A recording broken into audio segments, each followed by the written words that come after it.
Ես մի քանի հատ բան եմ ուզում հարցնեմ, դոկտոր ջան, մենք շրջում ենք բոլոր պոլիկլինիկաներով, Երևանի եւ մարզերի, սկսել ենք այսօր ձեր մոտից եւ փորձում ենք հասկանալ բուժաշխատողները ինչ նկատառումներ, ինչ դիտարկումներ, գոհունակություն, դժգոհություն, օբյեկտիվ ապահովագրական համակարգի ներդրումից։ Եթե կարելի է երկու բառով ասեք, որովհետև մենք այս ամենը փորձում ենք հասցնել համապատասխան մարմիններին, որպեսզի այն խնդիրները, որոնք ծառացել են ապահովագրական համակարգի առաջամարտիկների դիմաց, լուծվեն։ Դե առաջին հերթը աշխատավարձներն է, չէ, ֆիզիատրների։ Դե այդ համակարգը դե ես չեմ կարող ասեմ պոլիկլինիկաները ոնց է ընդհանուր ոնց է իրանց մոտ, բայց մեզ մոտ միշտ է պետպատվեր այն այդ տարբերություն չենք զգում։ Հասկացա։ Այսինքն ձերը միշտ եղել է պետպատվեր, մենք միշտ պեր կապիտալով եք վարձատրվել, հիմա փոխվել է խորհրդատվությունով։ Հա։ Իսկ տեղեկացված եք, որ նախարարը խորհուրդ է տալիս, որ ֆիզիատրները, ինֆեկցիոնիստները վերապատրաստվեն, վերապրոֆիլավորվեն, ընտանեկան բժիշկ դառնան, որովհետև այս կաբինետները նախատեսվում է ըստ նախարարի նախատեսվում է փակել պոլիկլինիկաներում։ Իսկ հիվանդների վիճակը ոնց է լինելու, ասենք մի հատ երկու հատ հիվանդ ասենք հիմա կա, բայց Դե ձեր մասնագիտության պարագայում, ասենց ասեմ, գնահատվում է արդյունավետությունը հիվանդների բացակայությամբ, ոչ թե ներկայությամբ, էլի ինչքան քիչ հիվանդ լինի այդ պարագայում, այդքան ավելի լավ է, ուրեմն դուք կանխարգել եք խնդիրը։ Այս բանը կարող է քիչ լինի, հետո շատանա։ Հասկացա։ Օրինակ դուք պատրաստվում եք ընտանեկան բժիշկ դառնալ։ Առայժմ ոչ։ Հասկացա, բացի աշխատավարձերից Արմետ համակարգի հետ աշխատելը հանգիստ է, նորմալ է, ստացվում է ձեզ մոտ։ Դե հա, դժվարությամբ բայց լինում է։ Դժվարությամբ բայց լինում է։ Ինչու է ցածրացել աշխատավարձը։ Դե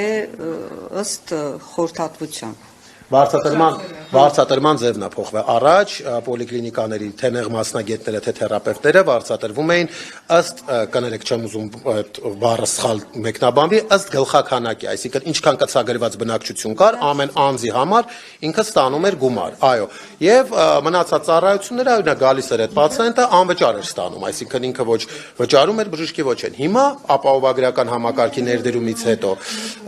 նեղ մասնագետների պարագայում դարձել է ըստ խորհրդատվության, իսկ օրինակ ֆիզիատր մասնագիտությունը, որը որ կարող է ամսական 1 կամ 2 խորհրդատվություն անի, իսկ կարող է եթե բռնկումը լինի սուտկան 24 ժամ աշխատի։ Իր ապարագայում դա այդքան էլ արդարացի չի եւ խնդիրը ոչ միայն մենք ենք նկատել բարձրաձայնել, այլ նաեւ նախարարն է ընդգծել, որ այդ խնդիրը կա ու խորհուրդ է տվել մեր գոլեգաներին փոխել մասնագիտական այդ ուղղվածությունը, ինչը իմ կարծիքով եթե այս մարդիկ ուզենային թերապևտ կամ ընտանեկան բժիշկ, այդտեղ արձինատուրա կսովորեին, էլի, ոչ թե ֆիզիատր կդառնային։ Դե հիմա մեր հիվանդները, օրինակ, մենք հսկողություն ենք կատարում ոչ միայն հիվանդներին, այսինքն բուժվող հիվանդներին, նույնիսկ դիսպանսեր հսկողություն ենք կատարում, կոնտակտներին ենք հետազոտում։ Այդ ամենը մեր գործընթացի մեջ։ Այսինքն, որպեսզի հասկանաք, վարակիչ հիվանդությունների պարագայում, եթե մի մարդ է, իր ընտանիքի անդամները, հարևանները, իր մոտ շփվող մարդիկ, այդ բոլորը պոտենցիալ վարակակիր են ու իրանք բոլորը պետք է դինամիկ հսկողության տակ գտնվեն ու այդ գործառույթը ամբողջովին իրականացնում է այս կաբինետի բժիշկը։ Ու եթե մենք այս կաբինետները փակում ենք ու իրանց վերապրոֆիլավորում ենք որպես ընտանեկան բժիշկ, ստացվում է, որ օրինակ եթե նույնիսկ բերովի մի հատ դեպք եղավ կամ օրինակ միտեղ բռնկում եղավ, ճիշտ արձագանք չի լինելու, ունենալու ենք ոչ թե լոկալ ինչ-որ խնդիր, որը որ կարող ենք լուծել, այլ համաճարակ։ Բայց ուղղորդում են ինֆեկցիոն հիվանդանոց, չէ՞, ասում են այդ դեպքում գնացեք ինֆեկցիոն։ Այո, ուղղորդում են ինֆեկցիոն հիվանդանոց, բայց ինֆեկցիոն հիվանդանոցն անչափ անսահման չի եւ ոչ բոլոր դեպքերին է ցուցված դիմել հիվանդանոց, որովհետեւ շատ դեպքեր կան, որոնք որ օրինակ հիվանդանոցային բուժումից հետո արդեն դիսպանսեր հսկողության տակ ըստ բնակ վայրի են հսկվում, էլի, եւ բոլորին ուղղորդել դեպի ինֆեկցիոն հիվանդանոց, դա մի քիչ արհեստական ուղղորդում է, որը որ չեմ կարծում, որ արդյունավետ է լինելու, բայց ինչևից է, հիմա դրա մասին չի։ Դոկտոր ջան, շատ շնորհակալություն։ Ես մի հատ մեր բժշկուհուն հարց ունեմ, էլի շատ կներեք։ Ուղղակի ես այստեղ պատի վրա տեսնում եմ, հա, տեսողությունը ստուգելու այդ մեր տարածանքը, ինչի, ասենք, թոքաբանին այցելության համար, սա եթե անհրաժեշտություն է, ինչու անգլերեն եւ ոչ հայերեն, ինչքանով է պարտադիր, որ մեր հիվանդը անգլերեն տառերը իմանա ու ձեր ցուցադրած ասի LOP եւ ոչ ABG։ Պարզապես ուղղակի հետաքրքիր էր ինձ։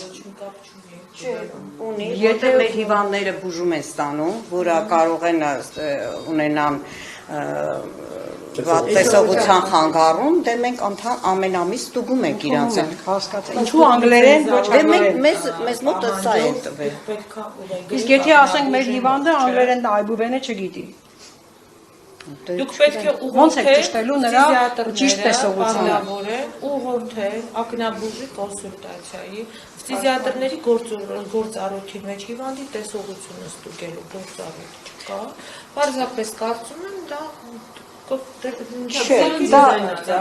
Մենք Չէ, ուղղակի հետաքրքիր էր։ Ես դա որևէ ասենք հազարապես ուզում եմ հասկանալ, էլի, որտեղից է եկել այբուբենը այս անգլերեն ցանկի։ չէ, դա մենք բոլոր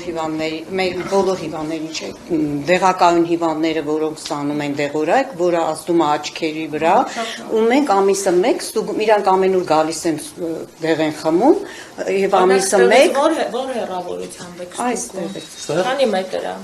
Այս չափել է հստակ մետրեր կա, էլի, ուզում եմ հասկանալ, որ մետրից եք էլ ստուգում, որտեղ փոքր է ձեր տաբլիցան, ուզում եմ հասկանալ ոնց եք ստուգում, էլի։